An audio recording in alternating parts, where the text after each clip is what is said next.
Hi అండి, అందరు ఎలా ఉన్నారు? సంతోషంగా ఉండాలని కోరుకుంటూ మీ ముందుకు మళ్ళీ మంచి వీడియోతో మీ ముందుకు వచ్చాను. హెల్దీ వీడియోతో వచ్చానండి. ఏంటి అంటే పెసరట్టు క్రిస్పీగా ఎలా చేసుకోవాలి అనేది ఆ టిప్స్ ఈరోజు నేను షేర్ చేయబోతున్నా.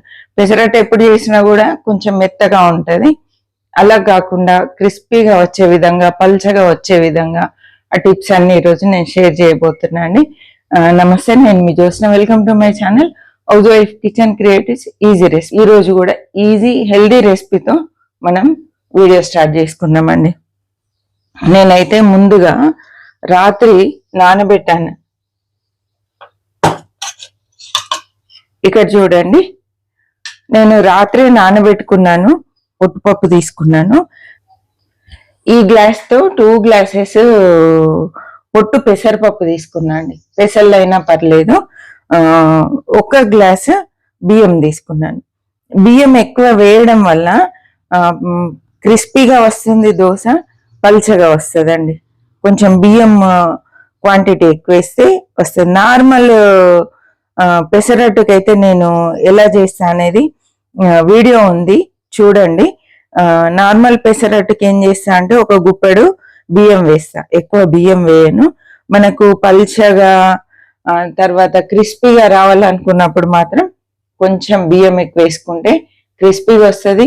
నార్మల్ దోశలాగా పల్చగా వస్తుందండి. ఈ విషయం అయితే గుర్తుపెట్టుకోండి. మనమైతే ఇప్పుడు ఈ పప్పు రుబ్బుకుందామండి. ఇందులో ముందుగా ఒక చిన్న అల్లం ముక్క అండి, చూడండి ఈ సైజు అల్లం ముక్క వేస్తున్నాను. 2 పచ్చిమిరపకాయలు వేసుకుందాం. అల్లం టేస్ట్ తోటి పెసరట్టుకు రుచి అండి. అల్లం ఫ్లేవర్ ఎంత బాగుంటే పెసరట్టు అంత రుచిగా ఉంటుంది.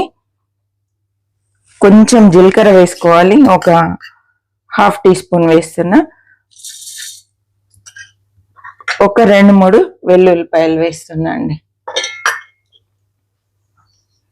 చూడండి, 2-3 వెల్లుల్లిపాయలు వేసిన.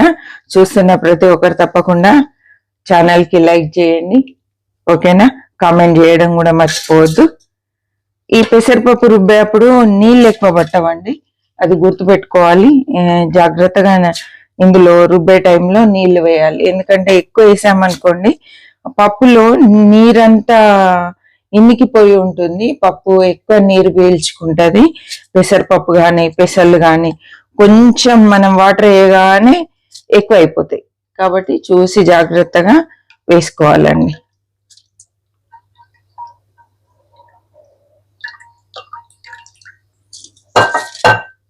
ఇప్పుడు ఇందులో కొంచెం సాల్ట్ వేద్దాం. అంటే సరిపోనండి, రుచికి సరిపోని సాల్ట్ వేసుకుందాం. ఒక 1/2 టీ స్పూన్ వేస్తున్నా. ఇక్కడ చూడండి, ఒక 1/2 గ్లాస్ వాటర్ వేస్తున్నా అండి. నీళ్ళు అయితే ఎక్కువ వేయలేదు. ఇప్పుడు ఇది మెత్తగా దోసపిండిలాగా రుబ్బేసుకుందాం.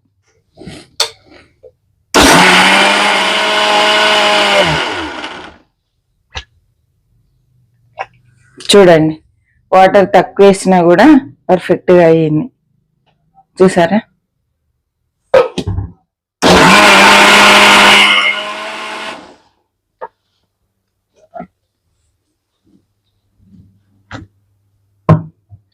చూడండి, పిండి అయితే మెత్తగా రెడీ అయింది. దోశ పిండి లాగానే రుబ్బుకున్నాము. వాటర్ కొన్ని వేసినామైనా కూడా చూడండి ఎంత బాగా అయిందో. ఈ గిన్నెలోకి తీసుకుందాం.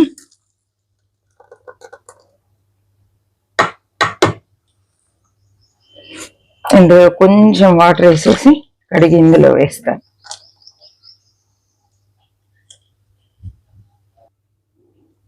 చూడండి, ఇలా ఉంటే సరిపోతుంది పిండి. దోశ పిండి మాదిరిగా చేసుకోవాలి. మరీ పల్చగా కాకుండా మరీ చిక్కగా కాకుండా ఇలా మిక్సీ పట్టుకోవాలండి. ఇప్పుడైతే ఇక నేను సన్నగా ఉల్లిపాయలు తరిగాను. ఇందులోకి కొంచెం జీలకర్ర వేద్దాం. అదేవిధంగా కొన్ని అల్లం ముక్కలు వేయాలండి, సన్నగా తరిగేసి. చాలా సన్నగా తరిగి వేయాలి. ఉల్లిపాయలు కూడా సన్నగా తరుక్కోవాలి. మనం పెసరట్టు వేసిన తర్వాత పళ్ళ కిందికి అల్లం తగులుతూ ఉంటదండి, ఇంకా అమోఘంగా ఉంటది. కాబట్టి అల్లం ముక్కలు మాత్రం వేయడం మర్చిపోకండి.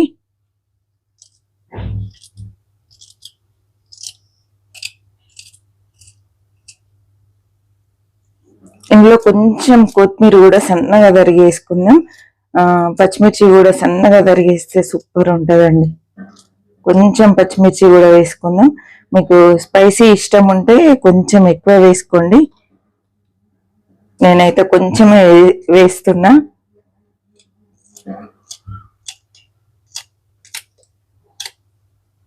చూడండి కొంచెం వేసిన. ఇప్పుడైతే దీంట్లోకి చట్నీ చేసుకుందాం. నేనైతే కొంచెం అల్లం వేసి చేస్తా అండి చట్నీ. పెసరట్టులోకి అల్లం వేస్తుంటది, అంత సూపర్ ఉంటదండి.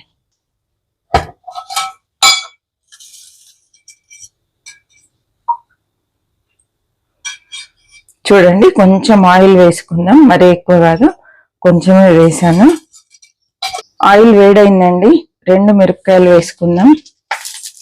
మధ్యలోకి చించి వేయాలి.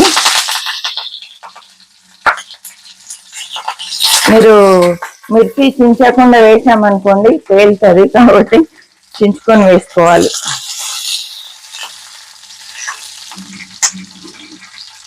నైఫ్ తో ఘాటు పెట్టినా పర్లేదండి. కొంచెము జీలకర్ర వేద్దాం, కొంచెమే. ఇక్కడ చూడండి జీలకర్ర వేసాను. ఇప్పుడు పల్లీలు వేసేద్దాం. ఈ చిన్న అల్లం ముక్క, 1 ఇంచు అల్లం ముక్క వేస్తున్నాను.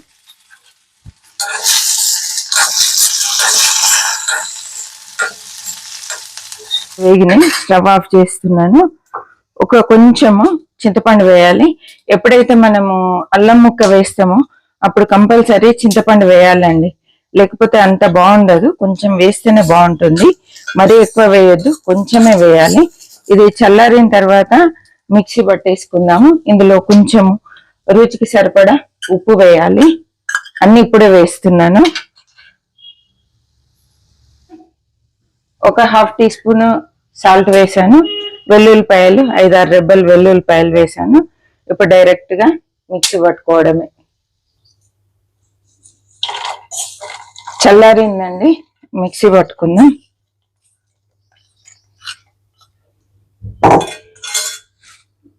కొన్ని వాటర్ వేస్తున్నా.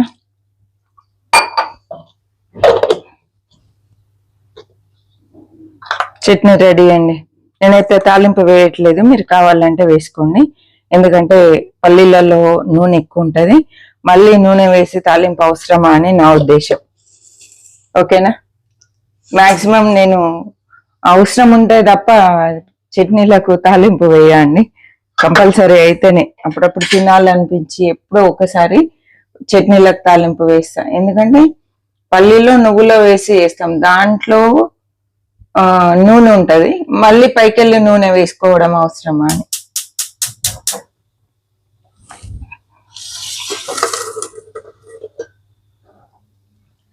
ఇది దోసపిండి లాగా కాదండి. వేసిన ప్రతిసారి మంచిగా కలిపిన తర్వాతే వేసుకోవాలి.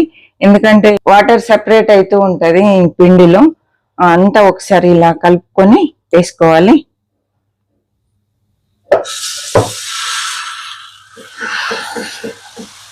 చూడండి ఎంత పలుచగా వస్తుంది.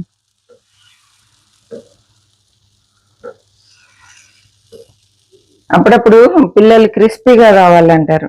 అటువంటి టైంలో ఈ పద్ధతిలో చేసి చూడండి, సూపర్ గా ఉంటది. నెయ్యి వేసుకుంటే కూడా సూపర్ ఉంటుందండి. మీకు నెయ్యి నచ్చితే నెయ్యి వేసుకోండి, లేదా ఇలా నూనె వేసుకోండి. నూనె వేసిన తర్వాత మంచిగా గుప్పెడు మనం రెడీ చేసి పెట్టుకున్నటువంటి ఈ ఉల్లిపాయలు, తర్వాత ఇందులో జీరా వేసాము, అల్లం ముక్కలు, కొత్తిమీర వేసాము. ఇవన్నీ దోసపై చల్లుకోవాలి.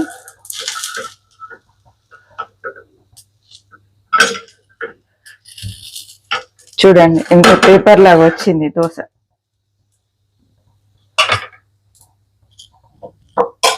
చట్నీ వేసుకొని అరగిస్తే ఎంత బాగుంటది. ఆంటీ తిని చూపియండి అంటున్నారు కదా మీరు.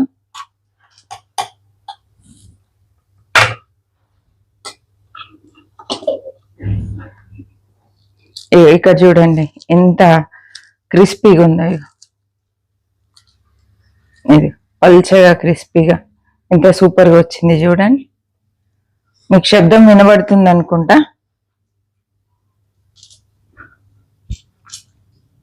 మీరు తిని చూపించమని చెప్తున్నారు. నాకు ఇంట్లో అందరు పెట్టిన తర్వాత తినడం అలవాటు. ఇలా ముందే తింటుంటే ఒకలాగుందండి.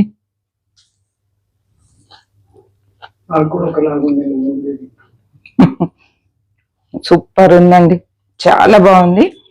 ఈ రెసిపీ ఎలా అనిపించింది ఏంటి అనేది తప్పకుండా కామెంట్ చేయండి. మీకు క్రిస్పీ పెసరట్టు కావాలంటే మాత్రం తప్పకుండా ఈ పద్ధతిలో చేయండి. సూపర్ గా ఉంటది, చాలా బాగుంటది. అసలు పెసరట్టు ఇష్టం లేని వాళ్ళు కూడా ఇష్టంగా తింటారు, అంత బాగుంటదండి. తప్పకుండా మీకు నచ్చుతుంది, ఇంట్లో అందరికీ నచ్చుతుంది. ట్రై చేయండి. మరి ఒక మంచి రెసిపీతో మళ్ళీ కలుద్దాం. అప్పటి వరకు సెలవు అండి. చివరి వరకు చూసినందుకు థ్యాంక్ యూ సో మచ్. కొత్తగా చూస్తున్న వాళ్ళు తప్పకుండా సబ్స్క్రైబ్ చేయండి. మీ ఫ్రెండ్స్ కి, రిలేటివ్స్ కి షేర్ చేయండి. చూస్తున్న ప్రతి ఒక్కరు లైక్ చేయండి. ఓకే అండి, ఓకే అండి. హ్యాపీ కుకింగ్ అండి.